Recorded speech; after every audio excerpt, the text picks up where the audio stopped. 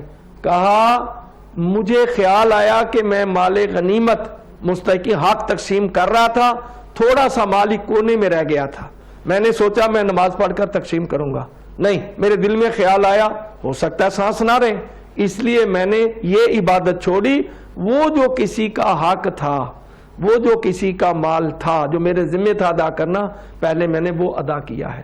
یہاں سے ہمیں کیا سبق ملتا ہے؟ پہلے جن کا حق ہے اس کے حقوق دو. یہ نہ کہو کہ نماز پڑھنے کے بعد میں اس کا حق دوں گا, نہ یہ روزہ رکھنے کے نہ, جیسی تجھے موقع ملے پیسے پہلے اس کی مخلوق کا حق ادا کرو تاکہ اطمینان کے ساتھ تو عبادت کرے, پھر خدا کا شکر ادا کرے. جی بے شک آپ نے درست فرمایا علامہ صاحب. میں یہی کہنا چاہ رہی تھی کیونکہ جیسے آپ نے فرمایا کہ ہر چیز ڈبل کر دی جاتی, معافی بھی جلدی دے دی جاتی, جہنم کے دروازے بھی بند کر دیے جاتے. وہیں پہ آج کے دور میں جب لوگوں کا رزق زیادہ ہونا شروع ہو جاتا ہے, جیسے حضرت علی کا جو آپ نے واقعہ بتایا کہ دو دھرم اس کو ملنے ہی تھے, وہ اس پہ ڈیپینڈ کرتا تھا کہ اس نے حلال طریقے سے لینے تھے یا حرام طریقے سے لینے تھے. آج بھی لوگ جب مہنگائی زیادہ کر دیتے ہیں, خود ساختہ مہنگائی زیادہ کر دیتے ہیں, رمضان میں اسپیشلی ہر چیز مہنگی کر دیتے ہیں, اور پھر بعد میں کہتے ہیں کہ بے شک اللہ نے وعدہ کیا تھا رزق زیادہ کرنے کا اور ہمیں رزق مل رہا ہے. یہ بھی ہم پہ ڈیپینڈ کرتا ہے کہ ہمیں وہ رزق حلال طریقے سے لینا ہے یا حرام طریقے سے لینا ہے. نہیں بالکل یہ چیزیں اس نیت سے کہ نہیں, بات نہیں, بات یہ ہے کہ ہر منفعت کے بھی طریقے بتائے گئے ہیں کہ آپ نے اپنی چیز کی کتنی منفعت کتنی پرافٹ لینی ہے, حد سے زیادہ لینا یہ بھی اسلام اس کی اجازت نہیں دیتا. اگر انسان اللہ کے بنا ہوئے, حضرت محمد مصطفیٰ صلی اللہ علیہ وآلہ وسلم نے جو مال ختیجہ سلام اللہ لے کر گئے تھے, جی وہ تقسیم کیا وہاں بیچ کر رہے ہیں، تجارت کر کے آئے ہیں، آگے سے بھی زیادہ پرافٹ ہوئی ہے، ہاں جی، یہاں تک ہوئی ہے کہ اتنی پہلے کسی کو نہیں ہوئی، بالکل۔ لیکن وہاں وہ چیزیں جس جہاں بیچی گئی ہیں وہاں وہ بہت ہی زیادہ مہنگی تھی، لیکن بالکل۔ ایک حد کی پرافٹ سے دے کر وہ دینے کے بعد کیوں کہ اللہ کی مخلوق کا حق ہے۔ تو اب یہاں پر کیا ہے، یہ کیا ہمیں سبق ملتا ہے؟ تو اس نیت سے مال تجارت کر کہ اللہ کی مخلوق کی خدمت بھی ہو جائے اور مجھے بھی رزق حلال مل جائے۔ میں بھی اس لیے صبح سے لے کر شام تک بیٹھا ہوں۔ تو جب اس نیت سے تو کرے گا، جس طرح اللہ نے اپنے ہادی برحق محمد مصطفیٰ کی تجارت میں برکتیں ڈالی تھیں، جی، تیرے رزق میں برکتیں ڈالے بے گا۔ شک۔ اگر نیت ہو میں ذخیرہ اندوزی کر کے یہ کر کے ایک کی چیز لاکھ روپے میں بیچوں گا، جی، اے بندہ خدا ہو سکتا ہے وہ تجھے کھانا بھی نصیب نہ ہو، جس طرح کے شداد نے جنت بنائی تھی، ہاں جی، بڑا خرچہ کیا اور بڑی طاقتور تھا، جیسے ہی قدم اندر رکھا تو اللہ نے سانس واپس لے لی، وہ دیکھنی بھی نصیب نہ ہوئے۔ یہ سبق ہے قرآن کا تیرے لیے، سرمایہ دار کے لیے، سر پیسے والوں کے لیے، دولت والوں کے لیے، کہ یہ ضروری نہیں کہ تجھے کھانا بھی نصیب ہوگا۔ یہ تجھے سبق دیا جا رہا ہے کہ پہلے دیکھ میری کتاب قرآن برحق ہے۔ قرآن وہ کتاب ہے جس میں ایک چیز نہیں ہے، کیا قرآن میں جھوٹ نہیں ہے، ٹھیک ہے، یہ وہ سچی کتاب ہے کہ جس میں رتی برابر بھی جھوٹ نہیں ہے، اور اللہ کے خزانے میں ایک چیز نہیں ہے، کون سی؟ اللہ کے ہاں ظلم نہیں۔ ٹھیک ہو گیا۔ یہاں پر ایک بات کہہ دیتا ہوں، چند دن پہلی بات ہے، بے شک ماہ رمضان ہے، لیکن میں ایک بات کہنا چاہتا ہوں، ہماری سحری کا انتظام کرتی ہیں تو ہماری مائیں بہنیں بیٹیاں بہنیں کرتی ہیں، افطاری کا بھی کرتی ہیں۔ میاں والی کے ایک ظالم تھا، اس کے ہاں بیٹی پیدا ہوئی، 7 دن کی بیٹی تھی، 5 گولیاں مار کر بچی کو شہید کر دیا۔ تو یہ اس نے ظلم کیا نا، ماں تو اسی دکھ میں 6 دن کے بعد مر گئی، اور 10-12 دن کے بعد وہ ظالم بھی صفحہ ہستی سے مٹ گیا۔ یہ دلیل ہے کہ اللہ کے ہاں ظلم بالکل معاف نہیں ہے، کو سزا ملے گی۔ بالکل۔ بہت شکریہ علامہ صاحب آپ کے قیمتی وقت کا، اور آج آپ نے بہت ہی خوبصورت واقعے ہمیں سنائے اور اس طرح سے ریلیٹ کر کے سنائے، اور بے شک رمضان میں آج ہم دوسرے عشرے کے حوالے سے بات کر رہے تھے، توبہ کے حوالے سے بات کر رہے تھے۔ علامہ صاحب بہت شکریہ آپ کے قیمتی وقت کا۔ ناظرین یہاں وقت ہوا چھوٹی سی بریک کا، بریک کے بعد حاضر ہوں گے دیکھتے رہیے پاکستان کے ساتھ، رمضان احساس کے ساتھ۔